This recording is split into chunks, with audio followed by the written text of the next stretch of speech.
Hello, my name is Elbert Lee Guillory, and I'm the senator for the 24th District right here in beautiful Louisiana. Recently, I made what many are referring to as a bold decision to switch my party affiliation to the Republican Party.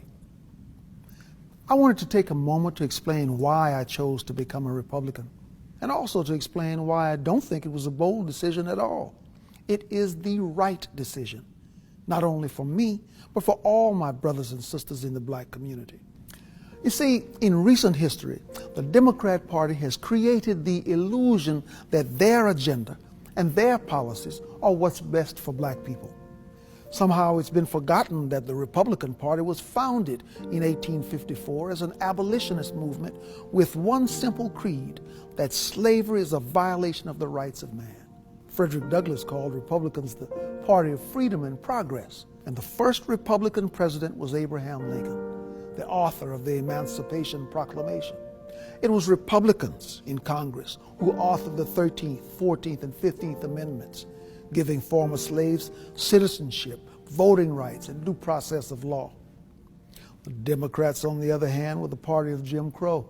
It was Democrats who defended the rights of slave owners. It was the Republican President Dwight Eisenhower who championed the Civil Rights Act of 1957. But it was the Democrats in the Senate who filibustered the bill. You see, at the heart of liberalism is the idea that only a great and powerful big government can be the benefactor of social justice for all Americans. But the left is only concerned with one thing: control. And they disguise this control as charity.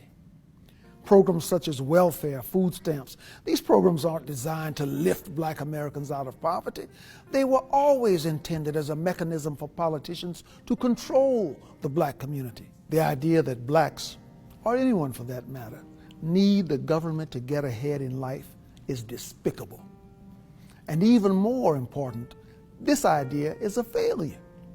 Our communities are just as poor as they have always been. Our schools continue to fail children. Our prisons are filled with young black men who should be at home, being fathers. Our self-initiative and our self-reliance have been sacrificed in exchange for allegiance to our overseers, who control us by making us dependent on them.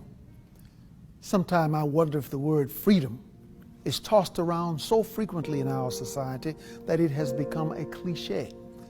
The idea of freedom is complex and it's all-encompassing. It's the idea that the economy must remain free of government persuasion. It's the idea that the press must operate without government intrusion. And it's the idea that the emails and phone records of Americans should remain free from government search and seizure. It's the idea that parents must be the decision makers in regards to their children's education, not some government bureaucrat. But most importantly, it is the idea that the individual must be free to pursue his or her own happiness, free from government dependence and free from government control.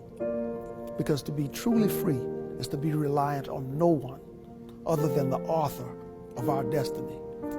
These are the ideas at the core of the Republican Party, and it is why I am a Republican. So my brothers and sisters of the American community, please join with me today in abandoning the government plantation and the party of disappointment, so that we may all echo the words of one Republican leader who famously said, "Free at last, free at last. Thank God Almighty, we are free at last."